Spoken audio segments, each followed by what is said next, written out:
This is the Alaskast. I'm Austin Manolik. And I'm Landon Albertson.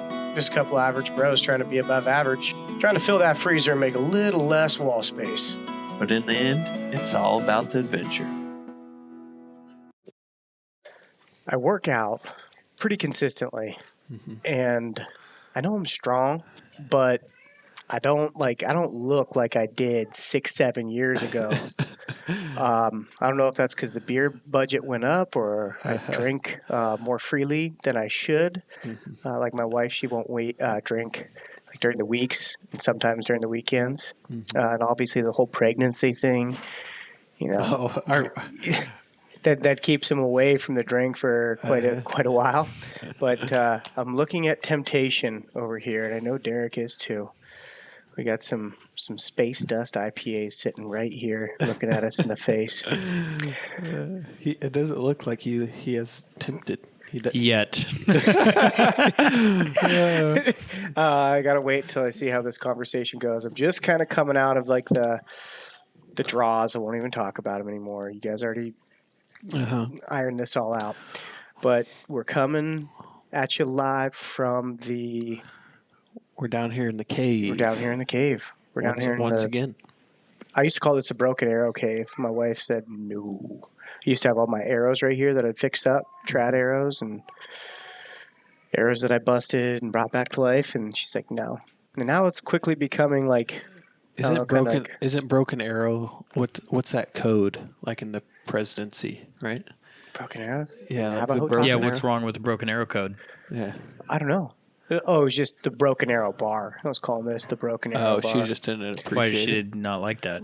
Because I had all my arrows and like my Joe Jan jig. I was always fletching stuff up. So, it wasn't really a bar. It was a workbench. It was a workbench. Gotcha. And she liked it because we had, we put clothes here. Fold. Oh, she wants it as her workbench. Yeah, communal space just got taken away. So, yeah, temptation's looking at us in the face, and it was too tempting to not have Derek Blake back. We got Derek Blake over here on my left-hand side. He's outlined behind my, 5x5 Alaska map that I've got on the wall that Vince Pokrivke gave me. And so if it seems like I'm staring long into Derek's eyes, I might be looking at the map, but I might just be staring at Derek. You're just looking at new hunting spots. Yeah, right. But that's a cool map. It's got just enough to see some of the major drainages, but not enough to where if you're talking vaguely about a certain area, they can't really hone in. Mm-hmm. So you can it's not that detailed enough. You just put your finger point over here, and you're like, yeah, that's where I got the sheep. Somewhere in this this range. I will tell you that. This area right here. I will tell you I might have been in a park, Canada. Up in this area, that I'm gonna be up there this fall, pointing at the map over here. Copper Center area. Yeah. Mm-hmm. But that's a tag which you could speak freely about. Because the only other person that's going to be there is me. The only other people, my competition, sitting across from me. Yeah. And then it was kind of funny. We did the cast with you, obviously, and then out of nowhere, I'm like, hey, we got to do AK Expeditions with Mark Spencer. And Mark Spencer, I'm like, hey, well, that's your ballpark. He's running the Dip Net Charters out of Chitina. And he said, oh, you drew the buffalo tag? And he had some roots and a really cool story about it. And cool. Yeah, he did it. Did he say he did it last year or 2 years ago? I think it was 2 years ago. 2 years ago. Maybe last year. Yeah. I got a terrible memory. Yeah.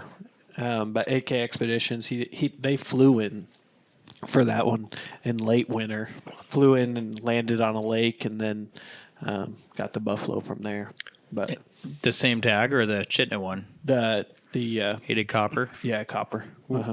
Okay, so he must have paid the trespass fee. Yeah, he said that since he runs that charter, he had some in with his permit that because he runs that river, he had an in with the Aetnas already. So I'm pretty sure he knows a guy. Yeah. That's or a couple of guys. Mm-hmm. So that's okay. Now you know that guy. Yeah, I know. right? I know you. You know the guy that I know the guy. He said the best thing would be do it with air support. Yeah. Yeah. He said, which is one that you haven't done yet, is use an airplane. You've done snow machine, raft, and he said he'd go straight to flying in. Well, we had people fly first. Yeah. You need air Yeah. support, it sounds like. Yeah. Otherwise, you can spin your wheels for a long time. But Yeah. hey, I mean, yeah. you can be stubborn. And that's what, we chatted a little bit about weightlifting and working out before and being stubborn, being mentally tough. There's all these like factors that go into being successful in Alaska, and you don't necessarily have to be a chiseled picture of a man, the Adonis, to go out and kill a giant sheep or a legal sheep or a big old bear, legal moose. But we'll get into that later. Derek's back over here because this is a great opportunity. Landon and I were talking about, we had just started talking about some of your bear hunts. And we haven't really done like a close encounter or brown bear episode yet. And we wanted to chat about that. And this isn't the podcast where we're going to really be talking about spots because, you got the bison permit, buffalo permit. You draw that. It's like, everyone's very free with information because you've got really almost no damn chance to ever draw that tag. And it's like, yep, you drew it. Let me help you. But brown bears, sheep, even goats, basically the rest of the animals are kind of open, but moose spots are spots, right? Like you don't want to give away a honey hole. But brown bears especially are it's like a touchy subject on locations, how they did it, what the transport was, what the relationship was. So that being said, I don't want to dive too much into that because brown bears, I mean, I don't know, Derek, how much you feel about like the trophy versus the management. I know on the Alaska Peninsula, they're eating moose and moose calves, but there's plenty of moose over there. But down on Kodiak, winters are the main killers of goat and deer and reindeer, right? Like no food because the bears focus on a different food source. So it's kind of different in Kodiak than it is in the peninsula. And then grizzlies in South Central and beyond, and wolves and black bear for that matter, they're managed for not necessarily trophy, but for predator management, right? So that we manage essentially, as I understand it, for abundant opportunity for residents, non-residents to harvest game, target game animals to eat. So, Derek, tell me about your journey into like brown bear hunting. I know you've lived in Alaska. We got some of that story last podcast. So if you're just tuning in, you might want to listen to that one before. But Derek, in the last, how many years have you been guiding big bears?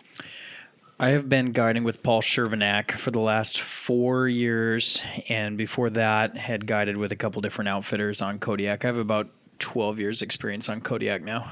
Okay. How did you get into somebody saying, hey, can you come guide for me? Or was it just like you knew a buddy and he's like, hey, can you give me a hand this season? Or the first working trip I ever did is kind of comical because it was a great introduction. The client is now a friend of mine. We've shot sheep together. We've traveled around together. We've done some cool stuff. He lives in New York. He's a great hunter. He's gotten the 700 Club, which not a lot of people have done that. And I had no idea who this guy was, but he knew a guide that I was friends with. And the guy calls me up and says, hey, do you want to go to Kodiak? There's an outfitter's doing a hunt. The client knows me. He wants me to come. Why don't you come and pack and come learn? And so it was a no-pay trip, and I was going to go. We're going to stay in a lodge in this area, and the lodge owner was going to be there. And I was pretty excited to go do this, and showed up, and first brown bear hunt. I had been there one time before on a deer hunt, and had some bear activity, had some fun, and was excited to actually get one on the ground and check it out. And I don't know how much time you want me to spend on this story, but it's kind I of. want the full story. Yeah. And hold on, what time before you got to get out of here? Because I'll set a timer. I mean, we can be a little flexible, but 7 p.m. is kind of if that's enough time. Yeah. You tell us. Any time with Okay. you is great, so we appreciate it. Okay, let's shoot for 7-ish. Okay. First day that we can hunt, or no, so we had to take a boat to access the area. So we got there in the afternoon. We got to the lodge. We got settled. We still had a few hours of daylight. And so we decided we want to take advantage of it. There's a spot where not too far from the lodge where you can hike down, and there's a spotting knob, and you can watch a stream that has salmon. And so that was what the outfitter who I had just met that day wanted to focus on, where he had taken bear hunters before. So they were just going to sneak in there, try not to leave any scent, take a look, see what they were going to see. And the other guy that I knew, the other guide, wanted me to go up on the spotting knob with him up behind him and get like the further down valley look. So we do that. We're not seeing much. And then about 30 minutes before daylight, we see a giant. And I haven't seen a lot of Kodiak brown bears at this point, so like you know, who knows what I'm going to think about this, but we see a buffalo on the hill. We see a giant brown buffalo bear. I mean, this thing is huge. We're like, oh, well, we're like looking at it. We're like, that's a big bear. And we're like, that's a big bear, right? We're all questioning ourselves. And because you don't have anything to compare. Yeah. We're like, that's the first bear we've seen. It's the first bear I've seen this trip. And the guy that I was with, he's done quite a few bear hunts, but he's like, that's a big bear. And it's like, that's a big bear. And then we both look like, is it? And we get a spotting scope out. We look at it. We're like, oh, yeah, big bear. Oh, yeah. And we look down and we see the client and the outfitter, and they're sitting on the spotting knob. We're like, there's 30 minutes of daylight. That thing's less than a mile away. They could be within shooting range in 10, 15 minutes and go blast this thing. And so we go as quietly as we can. We like run down the mountain, run up there. We get to him, and we're like, and the client, we can see right away, he looks super angry. And so I start talking to the client. The guy that I'm with starts talking to the outfitter, and everybody's trying to be quiet. And I'm like, what's going on? He's like, he doesn't want to go. I'm like, what do you mean he doesn't want to go? Like, it's right there. He's like, I know. He doesn't want to spook him out. I'm like, oh my gosh. And so they're talking, and then my guide friend comes back, and he's pissed. And the outfitter comes back, oh, geez, well, it's the first day, and like, it's a good bear, but I really didn't get a good look at its claws, and, I couldn't tell if they were white claws. We're like, that bear's huge. We're like, that bear has to be a big bear. It has to be. He was like, well, it's big, but, we don't know how old it is. I didn't see the claws. I didn't see if it has ivory claws. So you have to see ivory claws in order for one of these big brown bears? No, it's definitely another aspect of a trophy, but an old bear on Kodiak will get ivory claws. It's the only place that they do that. Peninsula bears don't get ivory.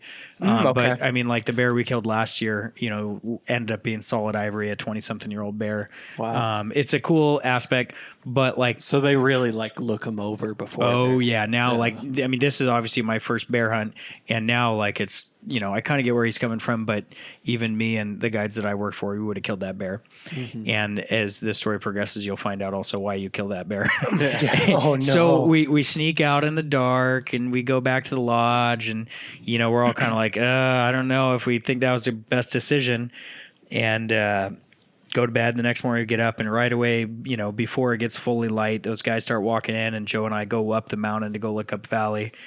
And we're sitting there, there's no activity at all. And a lot of times we found the mornings on bear hunting in Kodiak can be pretty slow.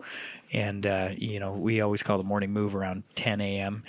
And watching for a couple hours, nothing. And then on the ridge that we're on, we can see down maybe a mile and a half down the ridge above us and past us is all of a sudden skyline 2 people.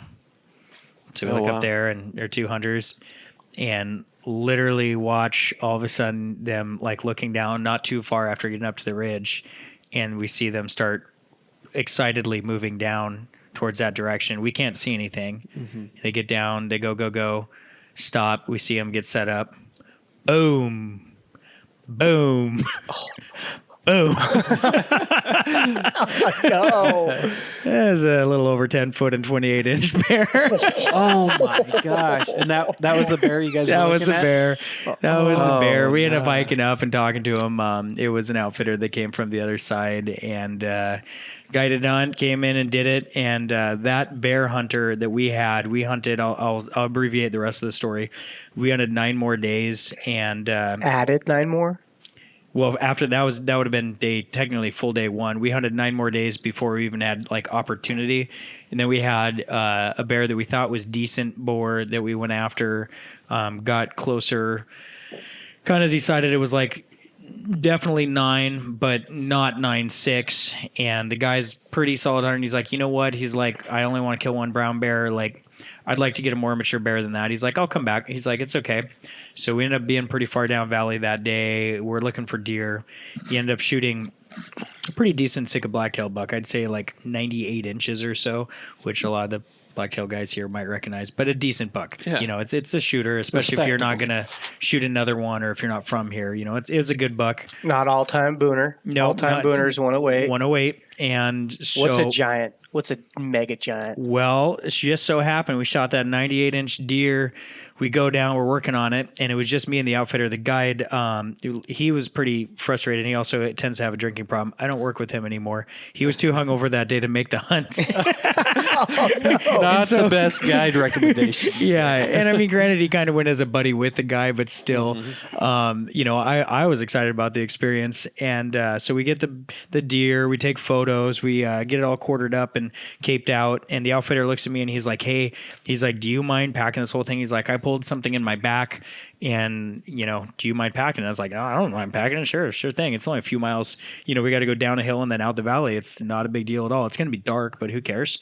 And so the clients, you know, we're sitting there, and then all of a sudden I hear, "Holy shit!"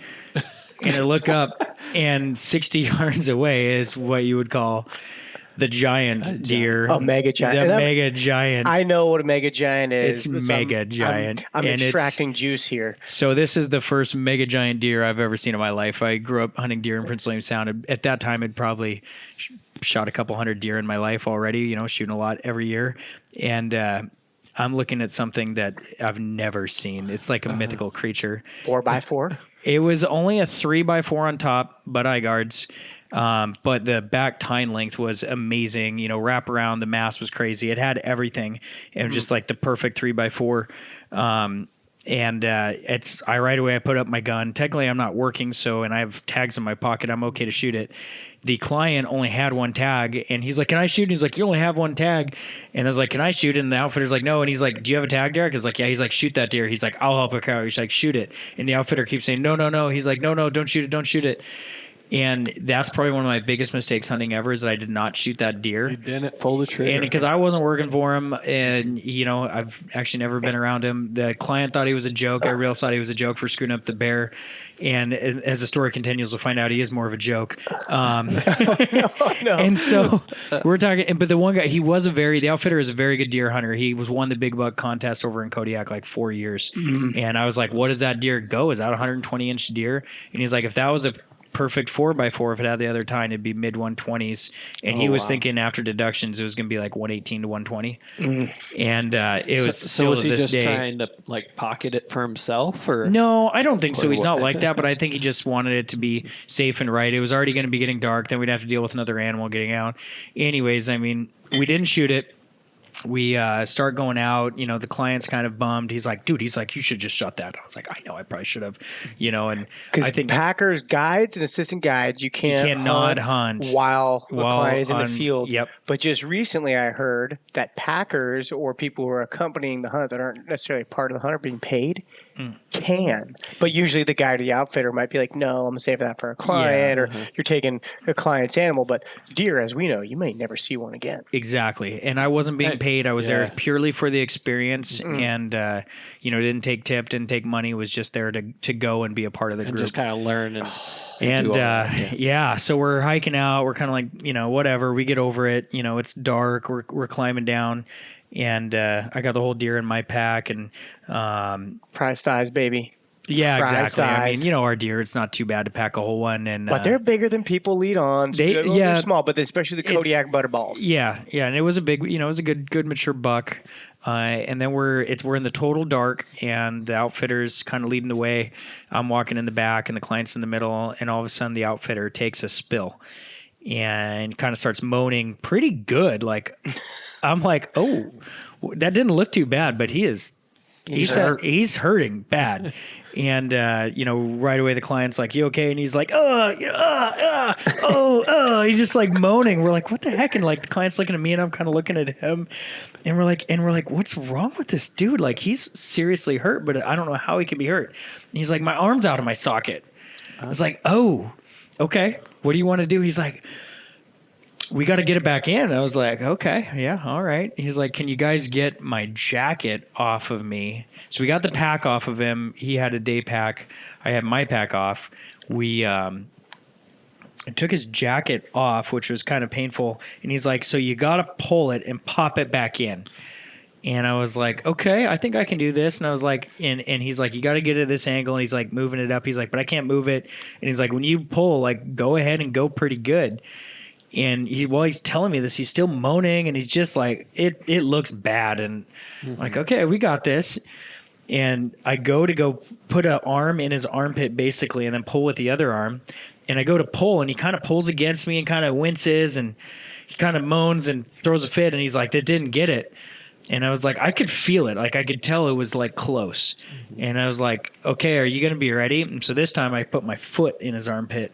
And I'm like, are you ready? I was like, on 3, 1, and it went right in. He didn't moan. That was the thing. Like, he felt it coming the first time, and he like fought me. And so I couldn't get it. So I just shocked him, and I got it in. And we got his coat back on him, and we tied his arm back just so it would kind of immobilize it. And we got it back. But yeah, that. So he must have had issues with it before. Huh? He said it's come out before. So it kind of sounds like this was divine intervention of him getting a little bit punished for the blacktail. I know. And that's for the deer that I've killed and for the deer that I've been a part of and helped people out. Like all of the giant bucks that I've seen, I have either had a client on them or I have screwed up or like that one not had the chance at it.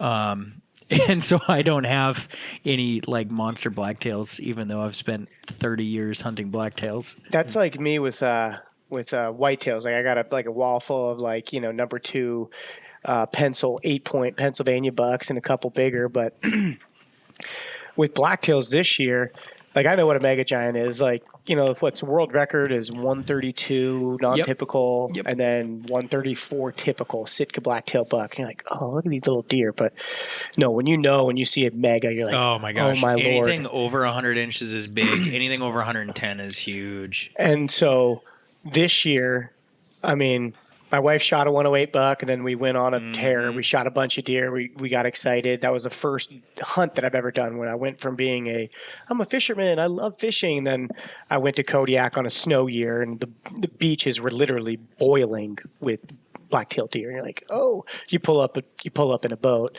and it's a bloodbath. People are shooting deer, and you're like, all right, let's move on to the next group. And there's 7, 8 deer in the boat, and then you go on. You're like, oh, let's go back and hang them up and go back out.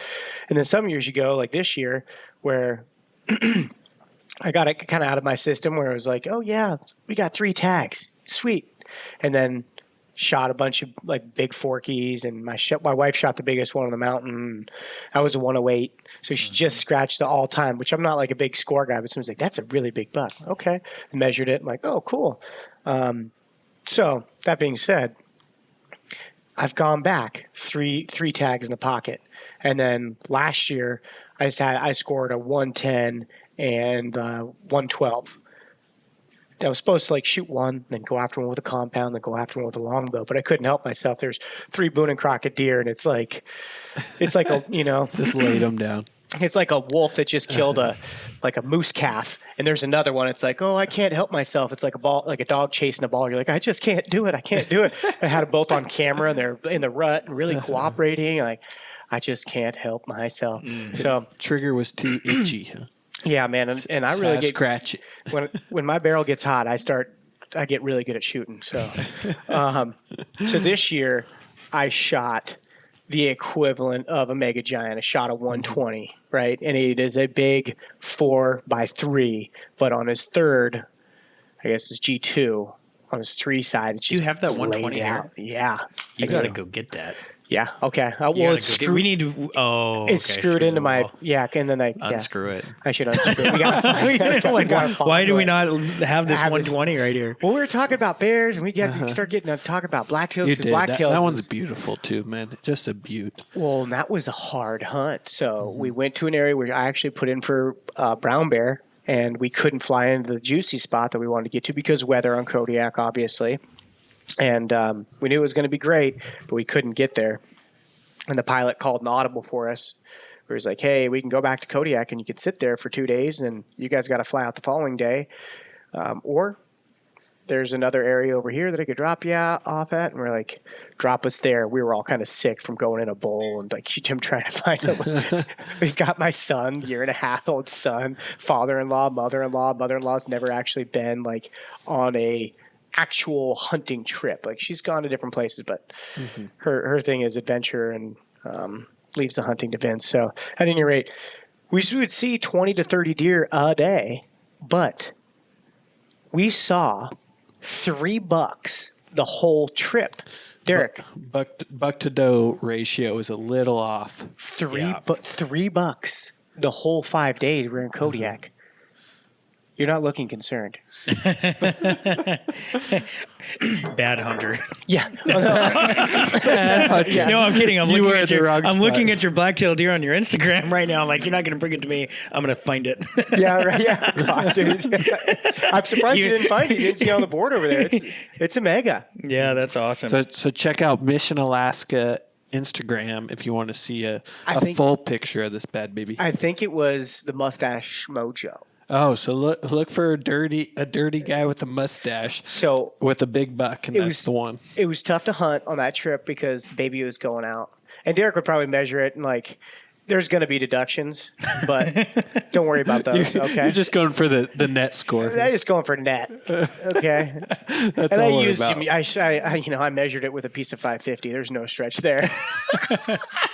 And I could have made that a world record. That's like brown bears people with the stretch, But at any rate, we went on that hunt, and normally the hunting is supposed to be phenomenal. We went around, we had a baby. Jordan and I get there first day, walk out behind where we were hunting, got all situated, and walked out. I'm like, oh man, this is bleak. I'm seeing a couple of does. This is not normally what you see. She's like, I don't know. Are we going to see one? I'm like, there's one. Right there. She's like, where? I'm like, look in the green field, Jordan. I'm trying to pull out the camera and trying to film it. And then there's a little bit of panic because I got the baby. And baby on the back. Baby right? on the back. And then like the buck's walking away. And I called it back out of the brush. He couldn't find it. Foggy scope, all these things. Pressure. And she lays down finally. It walks off. She's like, ugh. So I lay down with the baby. I'm like, okay, there it is. And she's like, then it walks in and I call it back out. He came back out like 3 times of that drop shot predator call. Or fauna distress call. At any rate, he came back out, and Jordan looked. She's like, oh, there he is. Boom. She dumps him. It was awesome. And that one was like a 112, probably some deduction, but it's an all-time. It's a nice buck. Nice. And then we went a couple more days trying to hunt with the baby. Like, man, this is cold. Bunch of snow came. Then the father-in-law, he was trying to get one with a bow, and we just saw a big forky. And I'm like, well, Vince, you should probably go for that because we saw that deer the first day. We saw that big forky the second day, and then for 2 days we didn't see any bucks. It was all does. I mean, a mountain full of does, and we put on, which is rare for hiking, but I put on 12 to 15 miles. That's in Kodiak. That's a lot. Country. So I'm looking, and I'm seeing herds of does, but no bucks. So I think somebody else kind of the area got shot out a little bit. And on the last day, I went out. Jordan's like, hey, it's the last day. Go get one. We've got one deer. And this is normally you go and you're picking your deer. You're like, okay, well, what do I want? If I shoot this one, which is a nice 98-inch buck or 90-inch buck, sure, whatever. You shoot a buck, and then a bigger one stands up, and you're like, oh, you can get it in over your head real quick, right, with a bunch of down deer. Mm-hmm. But you shoot yourself in the foot by shooting those deer too quick. So at any rate, last day, I hiked up. I said, let's go after the big forky. We went after the big forky. And I'm like, well, Vince, there he is, takes off. I'm like, well, what do you want to do? And then I chased. He's like, "Go do your thing, man. We need meat." I'm like, "Okay." He gave me the go ahead. He's hunting with a recurve. He's like, "This thing's spooked. Go try to kill it." All right. So I run up, look for it. I can't find it, and then I look down in the thick nasty. I'm like, "Oh, there's movement." And I look, I'm like, "Oh, there's a doe." And I look behind. I'm like, "Oh, there's a nice buck." I'm like, "Yeah, I'm gonna shoot him." I don't know what that is, but I lay down, boom, shot, 420-yard shot. Oh, wow. Did you get him on film too? Oh yeah. Oh, baby. But I put the camera away and I had it on GoPro, so he's not even an ant penis. He's small. You like see that little blurry Did you speck see right that? there? That's him. I got the kill shot. Man, the last day, I'm not worried about filming. Yeah, I'm surprised I even got the GoPro going. But I shot him and I tracked down in and yeah. Long story short, I got up to him and was like, "Oh my Lord!" Is that this one? Yeah. Yeah. That one's just beautiful. Yeah, good like, oh buck, my man. Lord. Yeah, so that was very special. Now I'm kind of like, I don't know, I may have closure a little bit on the blacktails, but not really. I want to go after them. I've always brought a bow. Like, I brought a bow and I was planning on shooting one this trip because it's like there's so many. You just go after them with a bow. And then you go and you get taught a few lessons by the majestic use of. I still need to experience it. You got closure. I need Yeah. exposure. Well, I did. I kind of got closure on the rifle, and on that trip, kind of bringing it back to brown bear. So I used Deer Season XP. Derek's looking at this thing and he's like, "How big is it really? How much deduction can I get on it?" You said a gross 120? He's a. But I'm not. Hey, I know a guy. You know, he may not be an official measurer, but It's a nice beautiful, buck. a beautiful buck. Yep. even if he goes over what, it's a mega. Let's just It's a good buck. stick there. I don't measure them. I'm terrible. It's I really never measure similar to the anything. one that I was talking about in my story of 3x4. Just had it all super tall in the back, big forks, fronts. Yeah. it was And a lot missing like that one, the fourth on the Yep, So- same one it's missing. Oh my Lord! But it's interesting is like the width. He came in like this. He wasn't like because I believe there's a couple different measurements between the antlers, or if like another measurement. I should know this, but isn't it the width on like mule deer and whitetails is different? Like how you score. Mule deers and blacktail are the same score sheet. Whitetails are different. Yeah, it's greatest inside spread. Greatest inside spread. So that's what hurt this one. And then there's greatest inside spread, or isn't there a different measurement? Well, they also take the overall, but that doesn't count for anything. It's just noted. Oh, he's just noted. Okay. So I'm thinking like this is how he's getting these super high scores on his deer. Is he's taking that score that doesn't count and he's adding them to all of his deer. He's just multiplying. yeah. It's a then- record, guy. I got a 180-inch blacktail. Nice. And then you square it at the end. Yeah. It's blacktail squared. I use a quadratic equation in there. I'm not sure you're supposed to do that. I didn't see on the score sheet. Wait, I didn't measure it. It wasn't me. You got to drink at least 3 space tests before you measure anyways. But not to take away from it, it's beautiful. I mean, it's like It's awesome. Yeah, it's a it's great bigger deer. than the freaking Pennsylvania white-tailed deer that I've killed. You look at it, oh, And that's a Sitka blacktail. Sitka blacktail buck. Not no Colombian blacktail. No. So the lodge that I was saying that we were staying at, so I'd been there one time before, and I was there with the lodge owner who was a big drinker, the guide buddy who was a big drinker, and there was some big drinking going on with the first time that I was ever there, and they had this big deer mounted, this really nice deer, and they're like, so the guy that partnered with the lodge owner used to live out there. This guy has since passed away, and he's like, oh, he'd kill huge deer in this area, and that area has produced a lot of big bucks. It gets hit pretty hard. It's not too far from Kodiak, but it has some really good genetics, and you got this shoulder-mounted blacktail up there, and we're staring at this thing, and we're like, this is huge. Like, this thing has got to be around world record. And so we're having some drinks, and finally we're going to pull this thing down and score it. So we pull it down, 143. Oh my God. 143-inch blacktail. 143-inch Sitka blacktail shoulder-mounted deer that he has up there. And he's like, yeah, he didn't care about stuff, doesn't care. We're straight up like, holy cow. So that's a world record. It would be world record if it were entered. I went a year thinking that was the world record deer sitting there unscored. And then I was told that the lodge owner was also a joking guy. It was a Columbia blacktail deer on a Sitka blacktail cape. And I was like, I see. dang it, he got me. Which is a darn Joker. nice Columbia blacktail as well. Very nice. Yeah. I mean, that all mega. time I think is 135 is all time for those. So it was a Really? book deer too. Well, then you got. I mean, then there's the classification. There's the different classifications because there's the bench buck, right? Like the elusive bench buck, the hybrids, and people. I don't know where the classification starts and ends, but I know there's a few people that hunt that. I've hunted it over there, and I found some sheds, but I got my. Whenever I usually go on a lower 48 hunt, I'm thinking I'm tough business, and I go down there. I'm like over the counter. You're like, I hunt sheep. Come These on. things are easy. And then They're I get- just deer. Yeah, and then I spend money to go down and come back. I'm like, I'm never leaving Alaska again. So, Columbias are cool, but So I kind of want to hear. So you didn't quite finish your intro into guide. So did What happened? Did that guy ever end up getting your buddy ever end up getting a bear? Or? So funny story. So that would have been probably 10 to 12 years ago. That was his second bear hunt that he had gone on. His first brown bear hunt, he had booked with Darren Byler. And if you're an Alaskan who's been around a while, you might have heard that name.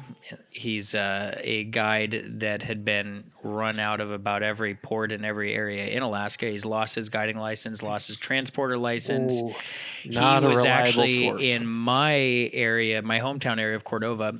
When he sold that hunt to this guy, he was in an area where he did not even have a permit to hunt brown bear, and he sold 30 brown bear hunts in one fall for some super cheap number, like $15,000 a hunt. Sold 30. where was he 30 selling them? hunters. Well, he just brought them to the boat, and they never killed a bear. No, not one of them. And some of them didn't show. Some of them he didn't bring to the boat. So, anyways, that was $450,000 right there that he stole from people. Same guy. I mean, I guess we're on a podcast, so I don't know if I should be saying too many things on here since No, I it's mentioned good. a name. Also, is the same guy that did the stripper boat out of Kodiak that got kicked out of there for jumping the sewage. I don't know if any of you guys heard Stripper of boat? Oh, come on. You didn't know the stripper boat? Not that I've been there, but it was a good thing to talk about. He brought a boat, an old I've never crab been there, boat. guys. Hey, I've never been there, Ruby. I've never been there. Cole and I never went there, which is a fact. I'm going to declare that again. disclaimer. I heard from a friend. Yeah. Well, no, it was a well-known fact. He had a crab boat that he parked outside of Kodiak Harbor in Shiniak Bay, and it was a stripper boat, and it was very loose on what was good and what was not good there. Like And for- literally stripping. Yeah, on the boat. like prostitution, hookers, strippers, like the Wow. full deal. And so, anyways, he ended up getting kicked out of that. There's also his dad mysteriously died on the boat too, and was never found. Some people think he was pushed overboard in the middle of the night.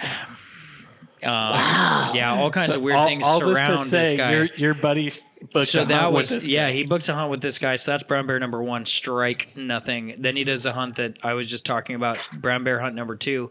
Then he has gotten his North American 28, needing a North American 29. The brown bear. Already done 2 hunts, and he calls him up. He's like, Derek, I'm coming back to do my 3rd bear hunt. And I was like, who are you going with? Please, like, this has got to be good. He's like, I'm going with Cash Joyce. And I was like, thank you. Cash, awesome, great guy. He's got a place in the peninsula, awesome pilot, good guy, good wife. Couldn't ask for a better guy to go with. He goes out and Fall Peninsula, which everybody knows if you know anything up here, that the fall is so hit and miss. If you get pounded with weather, it can be really crappy, and it can be really good. But it's not as consistent as the spring season out there. And he did the whole hunt, 3 bear hunts, no brown bear. Oh, wow. Still needing the. What was that? Because just the hunting was harder. He's kind of picky at this point. Well, he is picky. He's a very picky hunter, but no, he's had very limited opportunity, and actually no opportunity. Any bear like that first one that they didn't shoot. And I actually don't even know if he's even had opportunity like the smaller 9-foot bear that he passed on. But I do know he is going to come and hunt with Cole and I to get his slam. So he's still searching. I mean, you don't stop at 28 when you're at 28. You gotta go. Yeah, shout out to like another man dime is I don't know about Cash, but Cole's got it going on. We briefly chatted about him. Yeah. You know, he's playboying around. You know about Cole now, right? Cole. No. Cole Kramer. Kramer. Real big deal. I'm sure. Huge. Possibly. He's like Pimpstagram famous, but without caring. You know, he's like his give it F meter is what's like his Pimpstagram? It's not the crab boat. Is that what was it called again? The crab shack? I think the stripper boat. Yeah, the stripper boat. Yeah. No, that's not his call sign. No, but, Cole Kramer's just Cole Kramer. Look it up on Insta. You'll see it. But no, he's one of my best friends. We've been working together for a long time, and he's the Sitka. One of a very select few Sitka athletes. Also Yeti ambassador. In with pretty much all the big industries and doing some pretty cool stuff. So he's the guide that you work with now? So I guide with him, yes, and we both work for the outfitter Paul Shervanak. Okay. He also works for another outfitter too. Yeah. So once you went on that first brown bear hunt, then then people started calling you and saying, or then where'd it go from there? It went on a couple other hunts that I kind of tagged along on, and then I was asked to film for a close friend of mine, and some people might recognize the name, but you should if you don't. If you're in the hunting world, Tom Hoffman. He's pretty much the man when it comes to the bow hunters. Broken all the records, first one to 29. Has the most sheep with the bow. Just a stand-up dude. Awesome guy to be around. He's 70. I think he's like 76 now. He's never had a drop of alcohol in his life. Never done anything. He's self-made. That's how he's killed so many sheep. Yeah, he's no drinking budget goes to sheep. Yeah, he's just an awesome guy, and he asked me to go with him and film his brown bear hunt, his second brown bear hunt with Paul Shervanak as guide. And I already knew Cole was working with him. Another big notable bow hunter was going to be on the trip, Tom Foss. And Cole was going to be guiding Tom Foss, and I was going to be with Tom Hoffman and Paul Shervanak. And dropping huge names here. Yeah, that grandfather Foss, the big daddy. That was Foss's second Alaskan brown bear hunt. And then once I did that trip with Paul, and he got to work with me, then he brought me on the team, and I've been working with him ever since. Okay, so he met you through that filming, and then he's like, "I need to get this guy on my payroll." Yeah, we started. That was I think six or 7 years ago, and kind of grew up from there. When I bought the Enchantress, then we brought the Enchantress on the team too. Yeah, so that's which is the name of your commercial boat. Right? Yes. Yeah, okay. So he's a real big deal. He's got the boat. He's big leaguing. He's rolling around the Enchantress. Obviously, that's his digs, commercial fishing. So, I mean, just saying, I'm friends with Derek. Okay, friends with Derek first. I just say I'm friends with Cole. He says he's friends with Derek. I go up the chain. I name drop Derek Blake, aka Derek. What's up? You don't know him? I don't know you. I'm out of here, bro. But now I could say I'm friends with you, who's friends with aka Derek. So you got to run it up the flagpole. You know what I'm saying? Who's friends with Cole Kramer? Yeah. So we're pretty much. Yeah, nice. And I'm not fanboying for Cole, but a couple years ago when I first met him, I'm like, oh yeah, Derek and I go way back, and he was like, oh, sure. Yeah. Nice to see you. We were at a trade show or like a safari club. It was something where I'm like, I just want to say hi, shake your hand, but sliding glass door. You know what I'm saying? Mm-hmm. Like every once in a while, I saw him in Kodiak when I was hanging out with Taj Shoemaker and getting beers, and like we caught up, and we finally had some time where it wasn't like at these trade shows, as much as it is to catch up with your buddies, like business is actually happening. For Taj. some people, yeah. We had a good story with Taj this year on our bear hunt with Cole and the Kennetrek guys. We had them for brown bear hunts, and they specifically we asked them, we're like, this is a fly in, get to the area, hunt for 15 days, travel to out of your area, and fly out. So that's 19 days. And we're like, Spring you or guys, this fall? is fall, Okay. and they're both strike bow hunters. This is Jim Windjam and Bob. What is Bob's last name? Anyways, I can't believe I blanked on that. But Bob Schur of Kennetrack Boots. So we are like, and we've been playing with these guys at the shows and having fun and drinking beers and having a good time for years, known them, and we know that Bob likes to have some crowns. And so we're like, hey, what should we bring in? We can algae and airdrop, if you guys want some crown or whatever. And they're like, hey, all business until the job's done. Once the bears are down, then we don't, we're like, hey, we don't really care either. So we just didn't get anything. 19 days, we're going to be dry and sober. It's fine. Well, day 4, we're done with bears and have killed a really big bear. I'm pretty sure it still ended up being the biggest bear killed in Kodiak this last fall. And it was killed archery. Oh, wow. And so they're like, we need to get a plane in here. And we're like, no, you probably don't want to do that. We're like, we're going to go deer hunting and goat hunting. We're going to have a good time. He's like, no, I'm serious. Let's call Taj. Let's have Taj drop some booze for us. Just do a little airdrop of some booze. Hey, Taj will, man. He airdropped some Coors Light and some fuel for us this fall. Oh, wow. Yeah, so we hired a full Little plane to come care out and package. drop some crown for the guys so they could have a little nightcap, and we finished the trip strong. Was Great that it? guys Was to that hunt with. Taj or not Taj? Was that Cole's post about dropping the airdrop in the middle of the river? The airdrop to never be seen again. Yeah, there's many airdrops that happen. I'm sure that was one of it.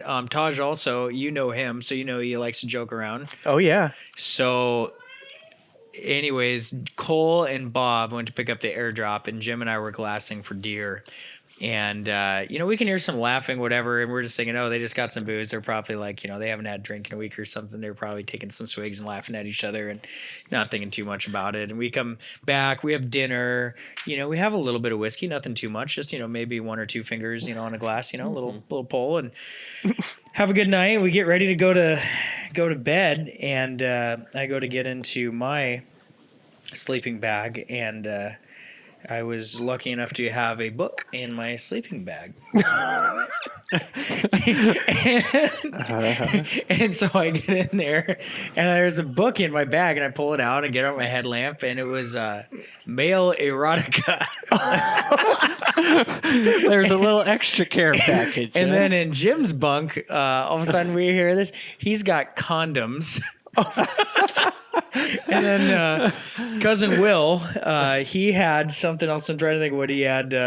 He might have had some lube or something weird like that. But anyways, he put some party favors in there that got distributed out to everybody's beds. Oh my gosh, nice. that's funny. I mean, where do you even get something like that? Even You should ask Taj why he has that.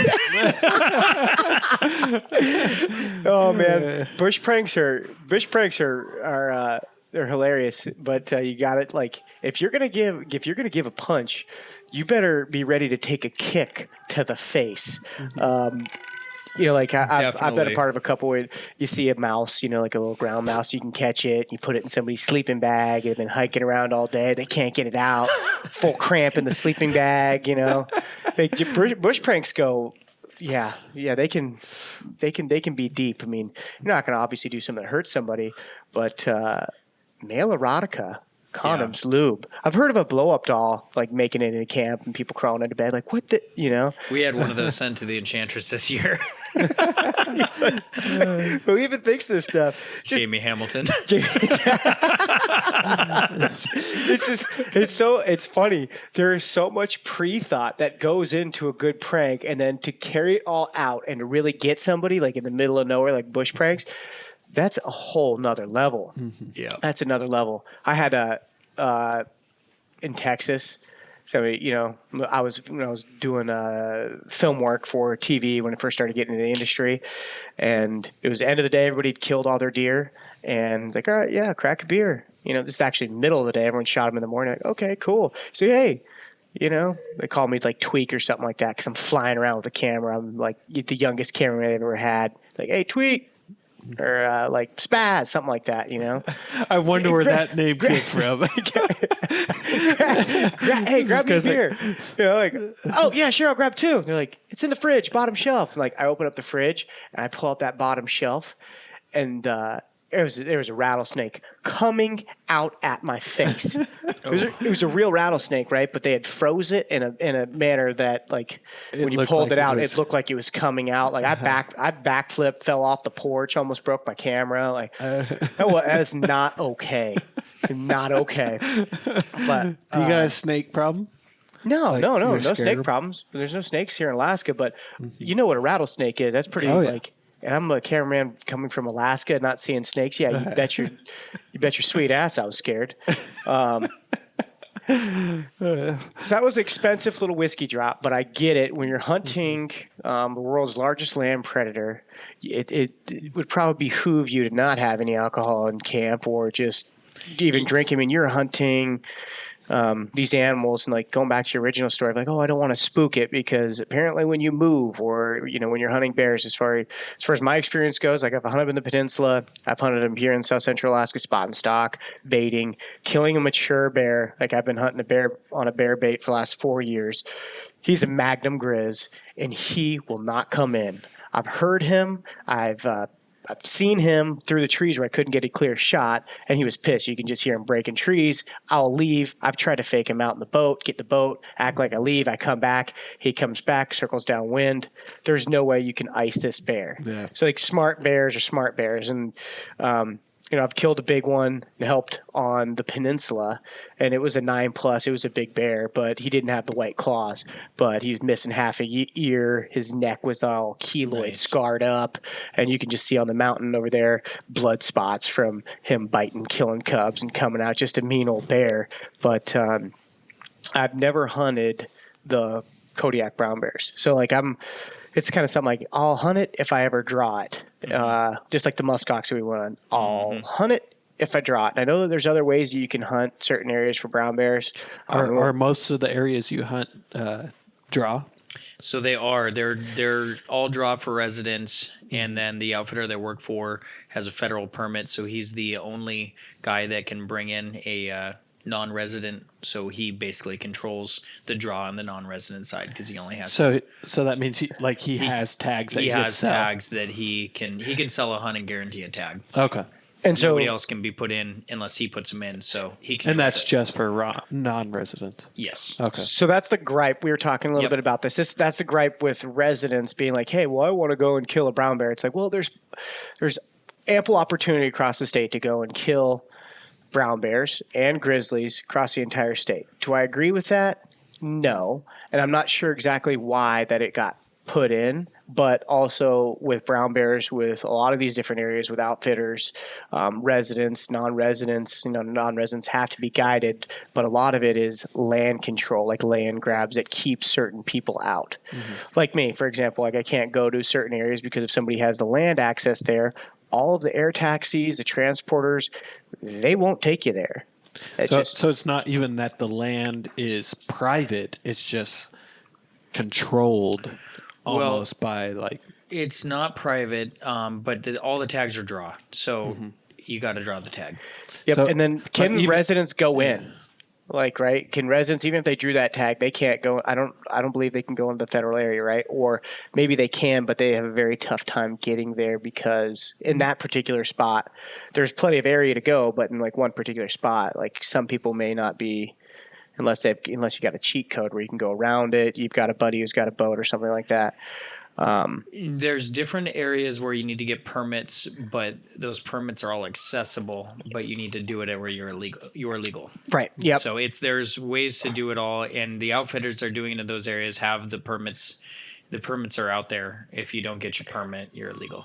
And the guides are killing mature bears. You got guys that are going back a few, 3 times now, and they're not killing bears. So like a lot of the residents will go and shoot a sow, as I understand it. Like I haven't looked I'm not going to do like a field-based argument here, but as I understand it, there is guides or guys, residents who go down and kill big mature bears, but a lot of people see sow, don't know the difference. Let's say her cubs all got eaten, and they've been hunting 9 days, and they're going to shoot their brown bear that they drew a tag because they're never going to draw it again.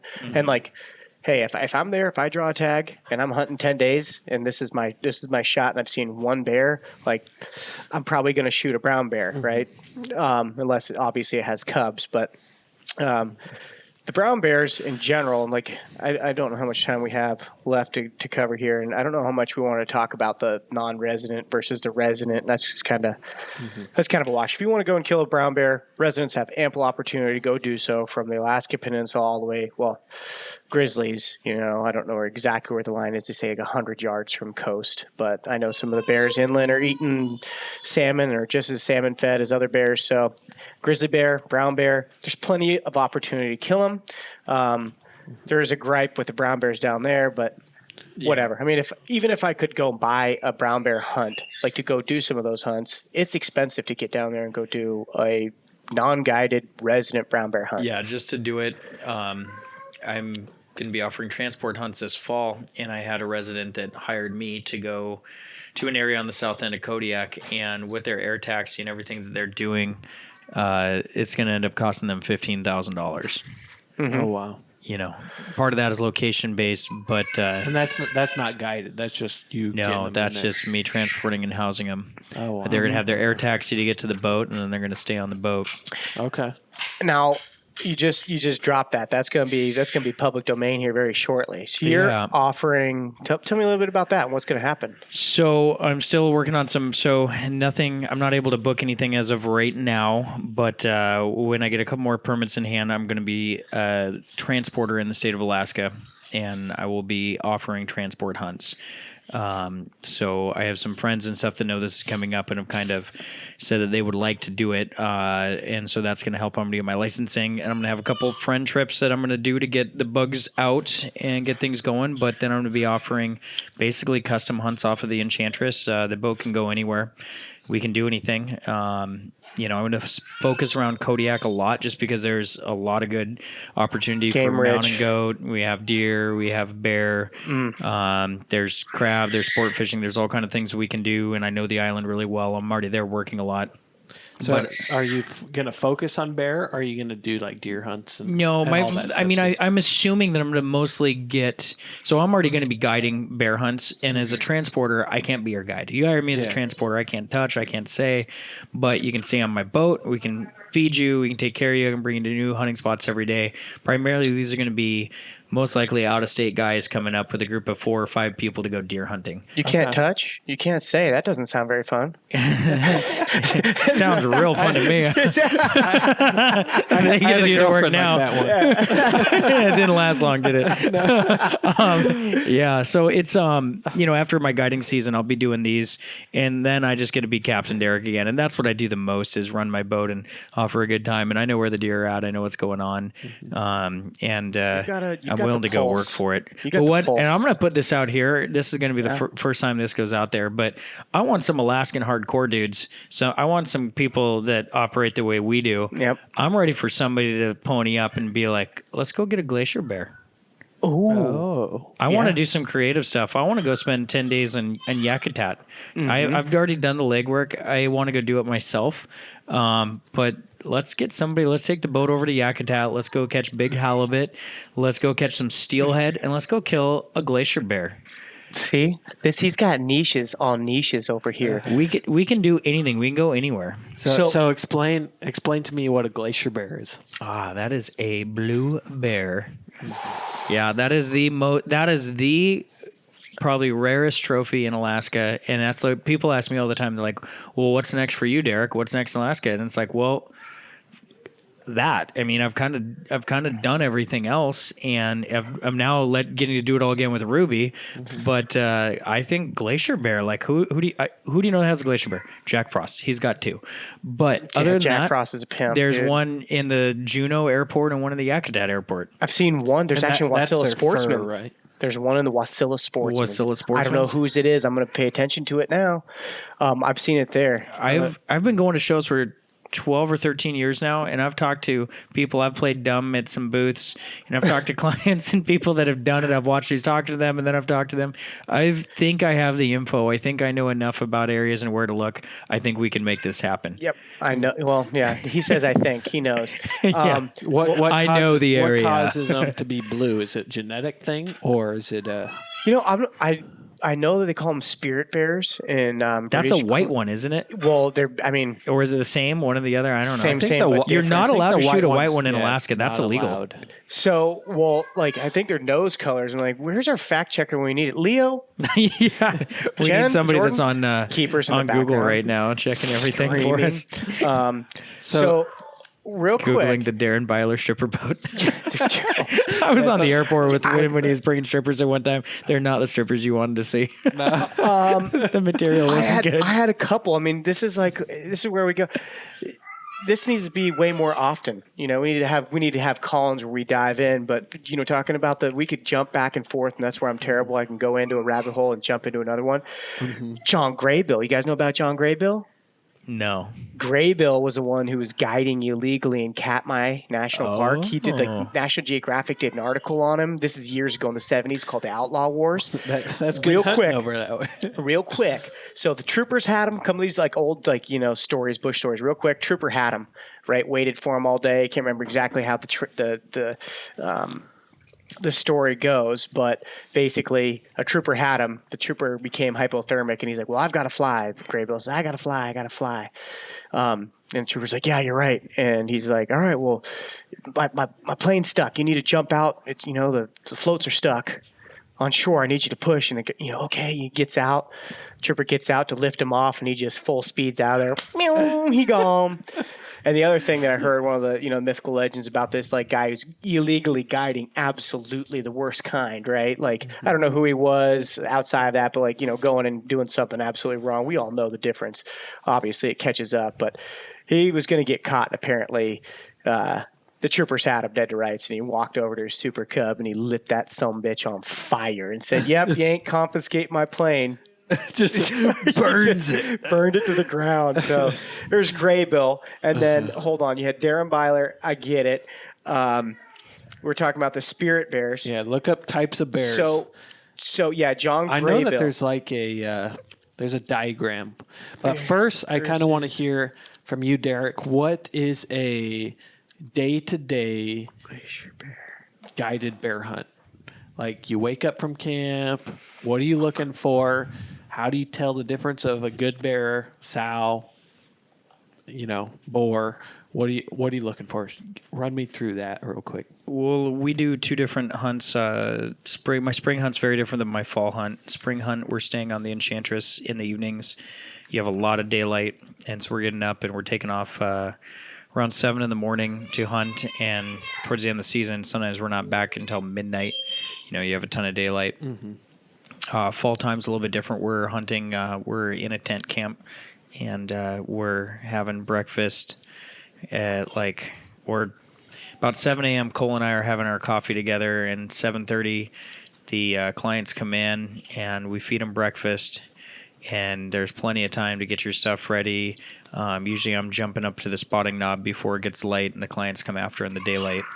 And a lot more laid back, and it's getting dark, between 6 and 6:30. So mostly just kind of spotting. It's bear hunting is the most boring hunting you can ever imagine. Really? Oh, yeah. Most bear hunting. Oh, It is the most. terrible. Everybody that's talks about bears, like, oh, I want to go get a big bear. I'm like, do you really? And every client, that's their lifelong dream to come get a big bear. And they're all like, this is an 11-day hunt. We sell some as 15, some as 11. Springtime, we get these 11-day hunts, and you get the hunter, and it's a long day. And, it's like, man, these are long hunts. And, we see a decent amount of bears per day on their spring hunt. Sometimes we could see 30 bears in a day. So it's enough to keep you a little bit busy. But by day, almost every guy, unless they're the most experienced hunter, by day 5 or 6, if we haven't gone after a bear yet, they're like, is this going to happen? And I was like, dude, it's day 5. They just get they start anxious. They start. It's like mental game with so many of them, and I have never spent so much time to get a mature animal as I have with bears, but most of the time it works out, and most of the time we're killing a really big bear. My outfitter has the largest skull average in the state of Alaska, so we get the bears, and our opportunities are there, but still it's so boring. And just the new world record, right? Yeah, so that archery world record, but that's also Boone and Cracker. Boone and I'm thinking of Cole's bronze skull that he got. I'm getting tongue twisted because that was really cool. Yes. So, how big was that bear? Is it all time Boone and Crockett or just all time Pope and Young? It is all time Boone and Crockett.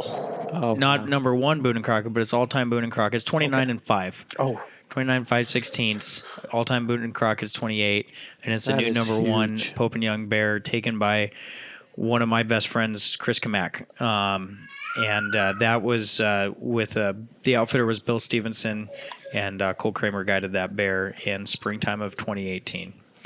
So with that bear, where does he place on the all-time Boone and Crockett? I haven't looked in a book, but... high? Is he talking top 10, top 20? No. I would think maybe 50, 80.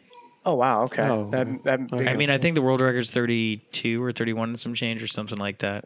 You see, I need to get more schooled up on I can tell you what big sheep, everything else, essentially, but brown bears I've just never gotten so juicy over brown bears or even Kodiak brown bears. Yeah, I think it might be 31. I should know that number, and I know I've been told it, but brown bears are so far off. When you're talking like the Swank ram of like 190 whatever inch ram, and it's now it's like to reach 180 is unheard of. It's like, there actually are some 30-inch bears that have been killed in the last 10 years, one or two. Pinnell and Towson, they had it good, baby. Oh, baby, yeah. They had it good. Some of the first. That's a good book. What's it called? I believe they've got a couple. But there's a lot of like man-eating stories that they have in there. But it's Pinnell and Towson. Yeah. Bob, this fall, that bear we were talking about, that was a Boone and Crockett archery killed bear.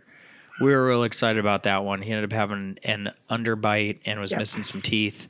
But probably one of the coolest bear trophies that I've been a part on. Last of the great brown bear men. It's one of them. And Kodiak Island is another one by Pinnell and Tallefson. I have to check those out. So check this out real quick. The difference, I'm doing some fact checking. So the difference between these glacier bears and a spirit bear, Kermode bear, if I'm saying that right, they're in British Columbia. I don't know if there is any spirit bears in Alaska. I'm not sure. But the spirit bear, Kermode bear, they're all white. Their face is white. Okay. Nose is white. They look almost albino. But I'm not sure if they actually are albino. Smaller polar bear looking type thing. And so there is, I have heard people shooting glacier bears, like a blue bear, they call it, right? I have heard them kill them in Prince William Sound. I've never seen one, but they're like gray with black faces. Like they're grayer. They're not white like a spirit bear. So those are the two big differences, obviously. So there's that. And then Derek was talking about some unique... we're kind of getting away from Derek's business here, because any of the plugs like Cole, Paul, some of these other guys, us even throwing out their business name and giving them a reference of somebody to go and book a hunt with them. Obviously, we're talking a lot. They're so well known. They've got lists. They've already got their people. So our finder's fee that we've been trying to get for people subsidize our hunting, it's null void. They don't care. I've been waiting for a finder's fee. I booked a double hunt. I'm waiting on it. Our finder's fee is moving down for the list. 7 years from now. Full price. yeah, right. I asked Derek, hey, so if we if I book some hunters, know some guys, he's like, yeah, you're not getting anything, but yeah, it'd be cool. It's kind of how it goes. It's just so interesting right now. I mean, I got to say this while we're on here. It's the years of the brown bears right now. We're killing more Boone and Crockett bears than any other animal in Alaska. And this isn't because we're out there shooting the crap out of them. We're shooting them because the management and the survival is there. We're seeing a ton of big bears. How many are being killed in Kodiak a year? Total bears that are killed? Yeah. I want to say there's between 200 and 300 tags a year, maybe it's 200 or 300 in the How many spring and people 150 in the participate? fall. It'd be a good Google question. I think there's I'm gonna I just could make look- a guess. I think it's around 300 are harvested each year. That's like, sheep. There's around 700 across the states are harvested each year. Give or It's just take not some many, and that's just percentage. Kodiak. We're not talking the peninsula Yeah. or grizzlies Oh, yeah. around the state. That's what I'm saying. Like brown bears and Kodiak to me are just kind of foreign. I know they're there. I've seen plenty of them. Have had my close encounters. We haven't even got into close encounters. It's just another day, another topic. But down there, it's just different. Totally different, and it's like, all right, we'll go do a brown bear hunt. And we try it, but the characteristics of a big grizz, Yeah. big bears are big bears, but What do you look for when you're like? brown bears are different. What do you look for when it's like that's a big bear or that's a bear? Maybe we should take a closer look at. Well, it depends on distance and stuff, but usually, like almost any other animal, it's pretty unmistakable. But a lot of times, and when I was learning, a mature sow, your initial impression of it is going to be it's a big bear, and that's because a sow is short, but they're stocky. So you're going to see that stockiness and think it's a big bear. Big old and hips. then there's really easy ways to look at them and kind of be like, no, that's a sow. Slender shoulders, right? Yeah, pointy nose. You can look at the arc on their head. You can look for the penis sheath that is not there. But when it comes to the way that it was described to me to start looking at a bear, and if you're bear hunting and you're hunting a bear, like it's such a long hunt, there's not really a lot of a rush. And so you need to identify your bear. Once you get into their moment and once you've identified, then yes, there could be a rush, and that's when bear hunting starts getting really exciting. And then it's worth the boring times that you've had. But the best way to start judging your bear is to look at the bear's head and take from its nose to its ears, and then use that distance in your spotting scope. And if he's horizontal to you, broadside to you, you start counting how many head lengths are in its body. So first of all, you want to see, can you get ahead before you get to the hump? If you can, you need to keep looking. So can you get a head and a half before you get to the hump? If you can get a head and a half, you're in good shape. It's starting good. Now, you got to think of how long a head of a bear is, and you take it all the way to the hump. You start getting 5.5 head lengths of a bear, you got a pretty good bear there. You can just start doing some simple math in your brain. But that's what we're looking for. We're looking for over five head lengths in the bear. You start getting 5 6 head lengths to yeah, where? 5 is where you're looking to the tip, Okay. to the back, to the tail, and you hit 6, and you're looking at a pretty good mature bear. When you get closer, or if you got a good spotting scope, I mean, the face, the shape of the nose is pretty unmistakable on a boar. And then spring is a little different because some of your bears have held weight and some of them haven't. Some of them you get some really long, lanky bears that'll hit 10 pretty easily, but they don't have that wow factor. Fall time, you can have a 10-foot bear that almost looks short because he's so fat. Just fat. And you want to watch your bear walk. You want to watch. He's got to have like a swagger, like a big bear. A young bear will walk pretty easily. A big bear, you want to watch it have a swagger when it moves. Its whole like kind of quirks as he goes and turns, and you want to watch how he moves his head. If a bear is jerking his head really quick, that's a young bear. He's looking over his shoulder. If you're looking at a big old bear, that thing doesn't really care so much. He'll lift his head up like you just did. You'll just lift his head up. He'll look. He'll smell. He'll put his head down slowly. He'll keep doing his thing. He might lift his head up or he might pop his head up a little bit, but it's almost like he's old and arthritic and he can't even turn his head. Like the old bear, it is so obvious when you're looking at an old bear, just based on how he moves. And the only thing when I was talking about speed, if they're going downhill, you need to kind of disregard that because a big bear, you got so much weight and momentum, they'll get moving real fast and clumsy like just because of their weight, and they'll have a hard time stopping it. But other than that, the big bear, he won't be jerky. And any bear around him, you watch other bears around that bear, if they get and catch his wind, they're gone. 100% of the time, they're gone. Okay. It's funny. Talking about these big bears, there's only 3,500 Kodiak bears. That's what it's saying right here. There's about 0.7 per square mile. I'm looking at the ADF&G website. And you look at them, I mean, I've been to Kodiak and I've seen a few, and in an area where there's deer hunters, like usually those big bears, big bears, you're like, they smell a human. Usually they're like, Yeah, they're not I'm there. getting You're hunted. looking at young bears. Yeah, you're looking at young. Yeah, Young so bears are coming, and those are the ones getting your camp and giving you a hard time. and a lot of people say like, aren't you worried about bears? I'm like, nah, not really. You know what I mean? Like, yeah, they're there, and yeah, you worry. You just it's camp maintenance. But the big bears, they know. Yeah, the bear is so smart, and their sense of smell is so good. You could walk down a path, and 4 days later, we could watch a bear. We could stare at your path. We could watch a bear come to it, and it could take 2 steps down one way, 2 steps down the other way, know exactly which direction you were going, and it'll take off and walk away, and it will not run.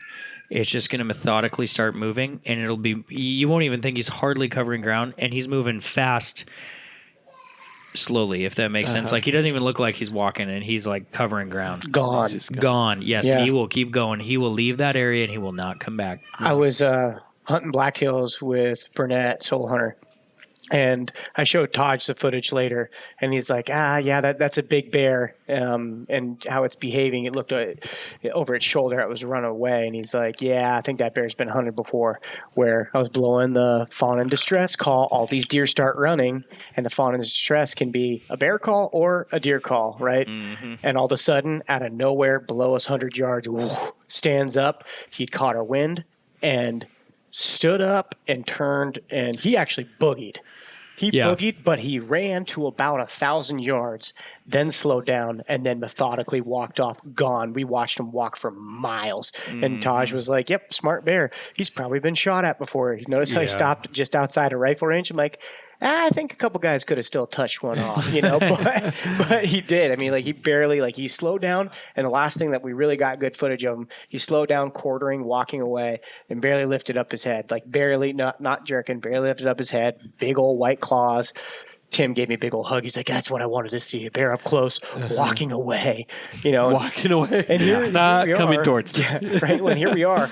And like these big bears, you've got head high brush, and you can have a 10-foot giant sleeping right next to you. And so they don't have great ranges there, as I understand it. These bears, it's not the biggest island, but they don't have like huge ranges, right? Like, they go, big bear feeds, he may not move very much because he's burning calories, right? He's going to go, the smaller bears will come in after, get their food, and once he gets up, starts moving. They're the jerky ones looking over the shoulder. I'm in big boys camp. I need to leave. So that's the alarm. We've got keeper running around, so there's been a little bit of background noise. But I'm still trying to get back to Derek's business. You're not going to be able to find this. Like, you haven't really told me a business plan. We don't got to go into it yet. This is all word of mouth. So maybe we can still run this up the chain. We keep having him on. Maybe we can get some of these like commissions, these booked hunts. But I don't think that's going to be the case. He's already got a line for resident hunter, non-resident hunters for his transport. So like, if I ever draw a hunt, I'm like, hey, Derek, what's the mates rates? What's the buddy rates? We'll make it work. So is there anywhere they can find you other than Instagram? Shoot me a message on Instagram or send me an email, akderek@gmail, which happens to be my Instagram is akderek, so it's pretty easy to remember. Is that going to be your transport name? No, AK it's not. And it's Derek, Derek. Yeah, Derek. And yeah, it's kind of going to be a work in progress, but that's kind of been my whole life's focus, has been hunting and fishing and living this lifestyle. And, I've built the connections. I'm an ambassador for Sitka Gear. I'm on the Loopold team and know all the connections in the industry. Like, all these things have been kind of working together to get to this point to where now I can make money doing what I love. That's awesome, man. That's the goal. I'm going to try to be a sidekick someday when I grow up. And I'm your sidekick. So Yeah. I'm a sidekick to Batman. I here. see a lot of sheep in here, man. I might want to be your sidekick. Yeah, right. There's sheep everywhere. Yeah, it's permission to speak freely. So go ahead. Yeah, there will be an Austin and Derek adventure that'll come up that we're not going to talk about until we go do it, and we'll go do one of those here. And we still got We got to figure it out. We got to grow it, but we'll do something that'll be a good one for us. We've got a crock pot. We've got a vessel. We're just adding stuff together. So we're figuring it out. Like, obviously, when you do a podcast, you don't want to show all your cards. It's just like when you're playing poker. But it's really cool that you share that with us, that you're actually doing the transport. Like, I've known for a little while that this is all kind of like it's all happening. Yeah. And like, yeah, Derek, Enchantress. I keep dropping it. I drop these names. And in the industry, I'm sitting here looking at Winchester ammunition. We were talking about what do you use when you're backing up a client when you're out there on big brown bears? I mean, so that was my kind of concluder, which is just it's scratching the iceberg. But I wanted to chat a little bit about that. So as far as like my experience going to Kodiak this year, I got my baby on my back, right? My wife, my family. You're still going in big brown bear country, right? Where like it's before winter. They might get pissed. They might try to take. Usually, they don't want to mess with you too much, and some people do have a DLP, defensive life and property, but you don't even want to go up that tree and kill a brown bear. Like No. it is just you And don't want to do it. Most of the time, it's not going to be an issue, and you really don't need to shoot that bear. The outfitter I've worked for has been, hundreds and hundreds of bears that he's been around, and he's never had to shoot a bear. He's had some close calls, and he's definitely been scared, but it's like, and I've had some scares. Maybe that'll be the next one. We'll start with the scares because those are some funny stories. But yeah, these bears don't want to mess with you. They really don't. You know that. Yeah, and so they really don't want you. When you go in the field, basically what I'm getting at is like, I just took my family out. I've got not just my life. I'm not like, oh yeah, me and a buddy, and like, man, I can run pretty quick. I can shoot pretty good. I know I can run fast and a lot. We haven't gone on into a foot race, but I got wheels, baby. Do we need to set this up? Yeah, we might need to set this up, dude. What's your 40-yard dash? I ran a good one in college, buddy. Penn State. They called me My Little Pony. Yeah, dude, I just 5? tried. I ran a 4.6. 4.6. Yeah, I ran a Wow. 4.6, but in high school I wasn't as fast. I got faster. But it's different when you're running in mountain boots or hip boots or Waders. Yeah, chest waders. That's got the wheels, man. The chest waders is lock-on Sims. But I was telling Derek, I've been talking about some of the ammunition that I've been using lately, where I took Expedition Big Game long range. I've been using a 300 WSM. So people are like, oh, that's not enough gun. I'm like, well, I let Cedric. Not enough gun for what? Well, for a big old brown bear, right? Oh, so that's plenty. Or it just depends. Anything over 300, some people, everybody's a gun expert, and a lot of, and you can talk tough. We're in Alaska. Your life really depends on it. And it does, right? Like absolutely critically does. But what I try to harp on is like, hey, who's your average guy? What's he going to take out?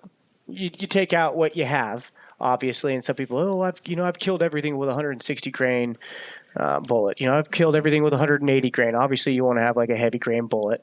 And what I've been using for like the last 4 years is the Expedition Big Game long ranges out of my WSM. It's 190 grain round, and it's killed everything in the state other than that muskox and I guess a bison. But some people can't draw the bison tag, and the muskox had to go down. Some people can.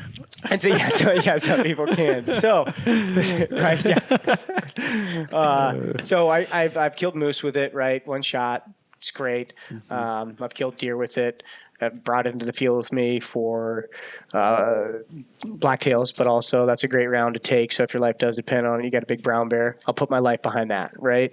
So my last thing is I've been using the 300 WSM. I've been hunting sheep in all the different ranges. There's bears there, and that's been like a great just all-round round for me is 190 grains.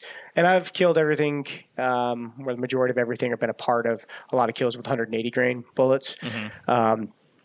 But and I've also killed brown bears and black bears to 416 with 250 grain bullets.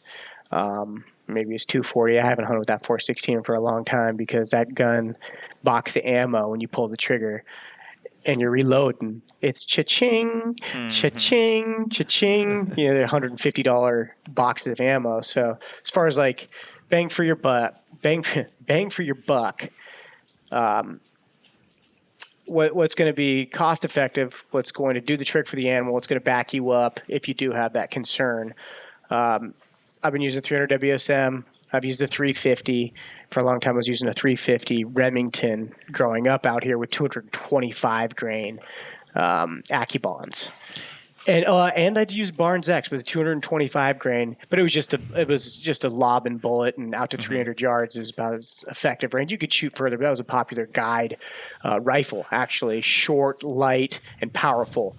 But what for you, I mean, obviously, if I start guiding bears, I'm thinking 375 or going back to the 416, and not just if I ever did have a client, letting them do the work and not draining the bank account shooting a 416. So I definitely wouldn't be taking a 300 WSM if I was backing somebody up.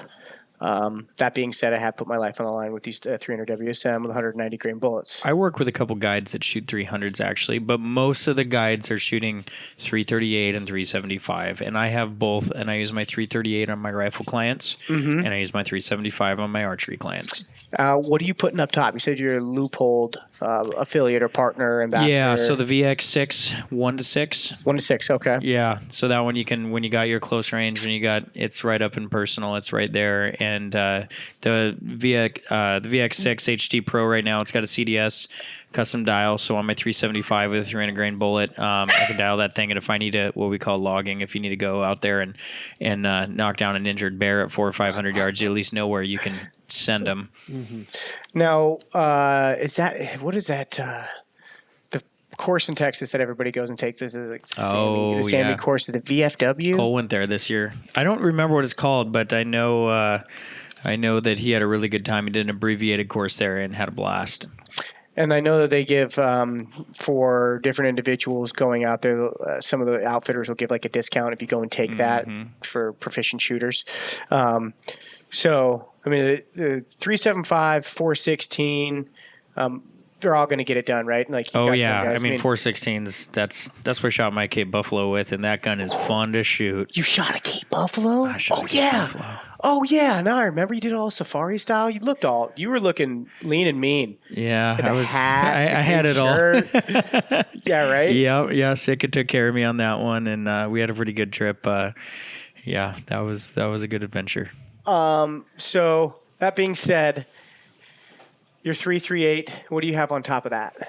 That one, I have a Loophole Vari X3. It's an older scope, but it's been dialed really well for that gun. It's a 3.5 to 14, and it's got the Boone and Crockett reticle.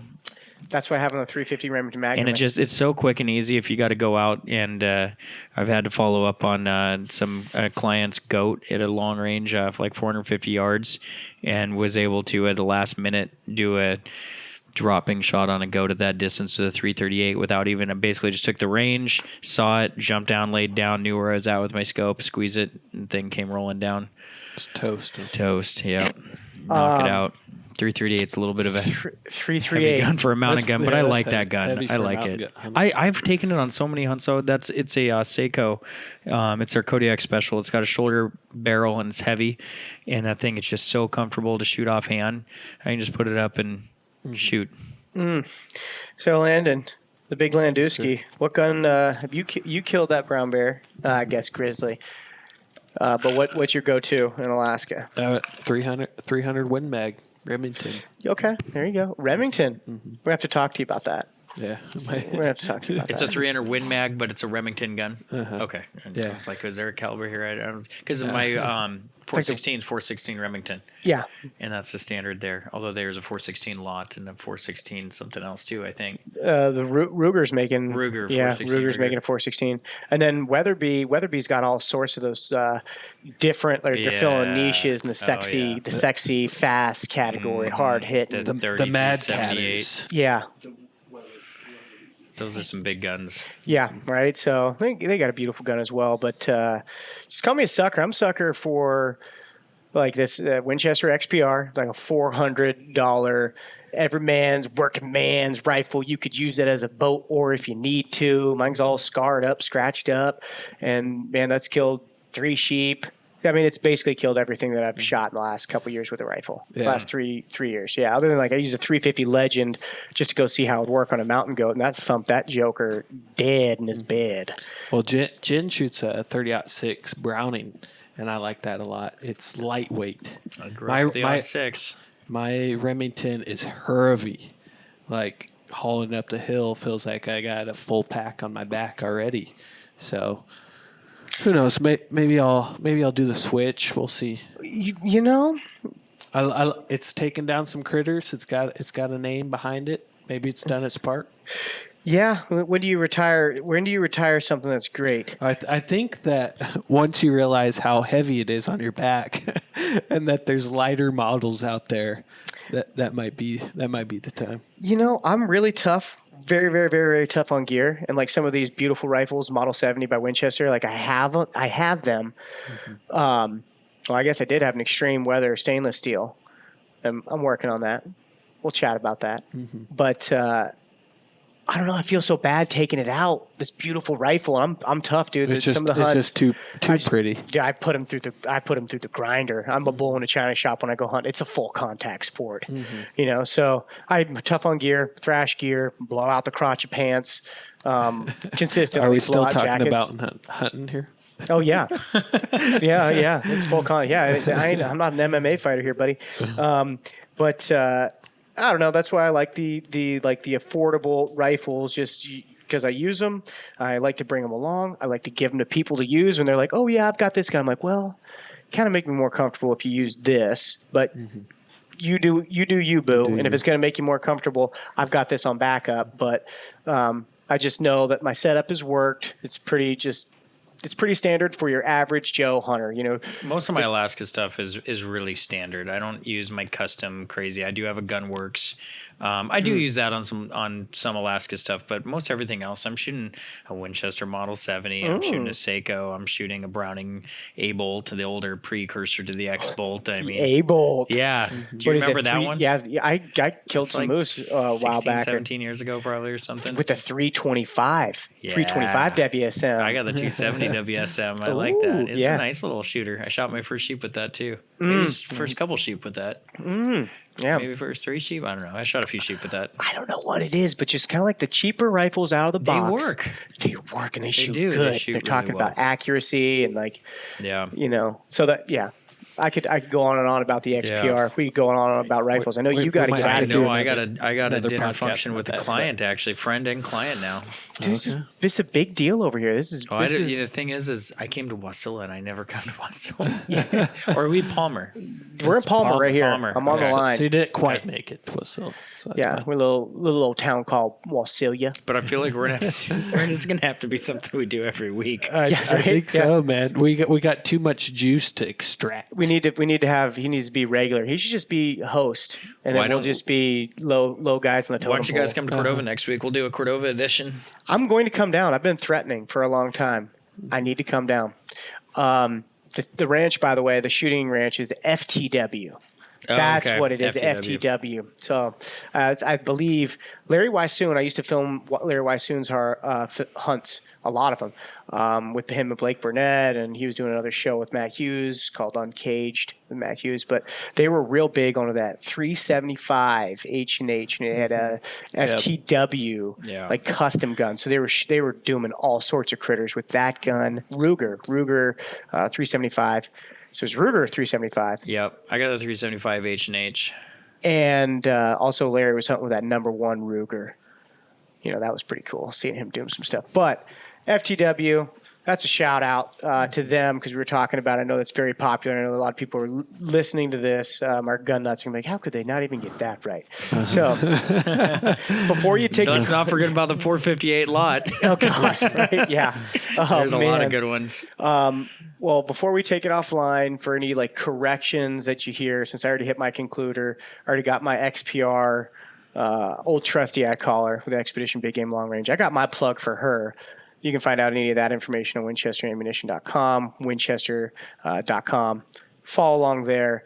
But if you got any questions, you can go ahead and hit us up on the Alaskast on our Instagram, the Alaskast at Gmail. You can hit me up on mission_Alaska. Landon over at Prey on Adventure. Derek over at AK Derek. And when he starts booking hunts, go ahead and reference this podcast and maybe get a discount. Well, maybe get us a little discount. Actually, there we go. I mentioned this. You're full price, but we're getting a discount, so you're helping us out. Somebody find a 2-party group. You and a buddy come hunt with me, and the Alaskast is going to come hunt with you. Oh, wow. Look at that. We should do a little contest. Who's going to pay for a trip? So I would listen pay up. to come on Listen the up. trip. This is like an exclusive club where you can't even get on the list unless you know a guy. So I think I know a guy. It just matters on like how long I got to stand outside the nightclub before I get in. Do we Well, got the VIP tickets? I don't know. I know we're getting off here, but like I don't think I'm going to offer a lot of hunts. The most I'm going to offer in a year would probably be maybe 5. I'm just going to put 5 out there, but most likely it's going to be 3, 2 to 3 each year. I don't want to be offering trips on like bad deer years. I want to make sure that I can take them into spots that I know have deer. And first thing when I went to a show this year, and it was word of mouth, like just a couple friends know I'm doing this. And one of my buddies like, hey, I want you to talk to this guy. So I go and I meet him, and he's like, I'm starting a sportsman's club, and I've kind of heard about you. I'd like to book 2 books for every year forever. 2 trips every year. And I'm like, At a locked-in price. I'm like, I don't know if I can do that. I'm like, you're basically booking me. He's like, yeah, I want 2 of your trips every year forever. I want you in perpetuity. Wow. Forever. Just bottom out. I know. I'm like, I don't know what to think about this, but that's there. Yeah, they're going to be a little bit exclusive. Not as far as, but just there's not going to be a lot offered. It's going to be a badass experience no matter what. You're hunting with AK Derek. I've spent a lot of time with him, and like, I wish I could spend more time with you, but I believe I'd probably just bug the shit out of him. Hey, Derek, so what do you need? I'll come clean your shop. You building something? What can I do? I've got Keeper. He's free labor. You know. It's good that he lives in Cordova, so that you're not bugging him all the time. Yeah, right. It's just Derek and I've been doing this a long time, and it's really cool. Being in the industry, making your own path, and then like come back together, and even be able to for spend sure. any time. No, yeah, we have a good story. Yeah, and even We have a good story. when we can hang out this close, like in the man cave, this is how close we were the whole time, and even closer when we slept on the bunk beds. You know, Oh, yeah. we were tight. Yeah. We were tight. Yeah, we were swimsuit tight, like real tight. And Ruby. man. So. Man, I'd love to be sandwiched on the Enchantress with you, and then maybe chasing after one of these glacier bears, maybe chasing there we a go. deer, maybe one of these little registration elk hunts opening up, maybe an Edlin Island archery hunt, get some of these elk Yeah. hunters out here. Raspberry Island, Fognak Island, all that Ooh. stuff. Like that actually is something that I should try to market for a little bit too, because that's October. Yeah, see, this is I where got I'm some getting the time plugs in, baby. October. This guy right here, Leo, my son, who's sitting next to me, him and his mom drew the Fogneck elk tag this next year. Really? Which Yep. state and for? It's for 9/25 is the start date through 10/5, I think. 9/25 through 10/5. Kinda. You guys want to use a boat? I don't know if we're going to be able to go because I got my sheep archery hunt. Is that And bison. That's That's 10-1 10-1 to 10-10. 10-10. See, You can send him and mom with me, and you go to your hunt. Maybe we got to hook that up. There we go. hook it up like a tow truck. See, Well, you got that and a buffalo to go do. You got a busy September and October. Yep. Yep. Alrighty. With that, I got to go to my next meeting. Yeah, I and, hate to do it, Yep. but they're yeah, I've got so They're much wanting to meetings meet. to go to too. Yeah, I got- I'm like big deal. I gotta client. go. I got a bathtub meeting up there. My kid's getting a bath. Sorry for that background noise. I will say hello, darkness, my old friend Derek over here. That beer right there. Ruby's gonna be proud. We didn't even have to cover for it. You Yep, just looked I at it in did the it. face the whole time. Yep. I know. I did it. No Well- drinking for me this month. Well, thanks for coming on Sober again, March. bud. I appreciate it. Yeah, no problem. It's good to see you Thanks, guys. man. Yeah. Alrighty. We'll get another cast down the road. Like all we Okay. need is one more cast, right? The Alaskast. So thanks for tuning in. You guys will hear from Derek and Landon and I again. And Derek, we'll see you later, man. Thanks. Sounds good, guys. Thank you. Thanks for listening.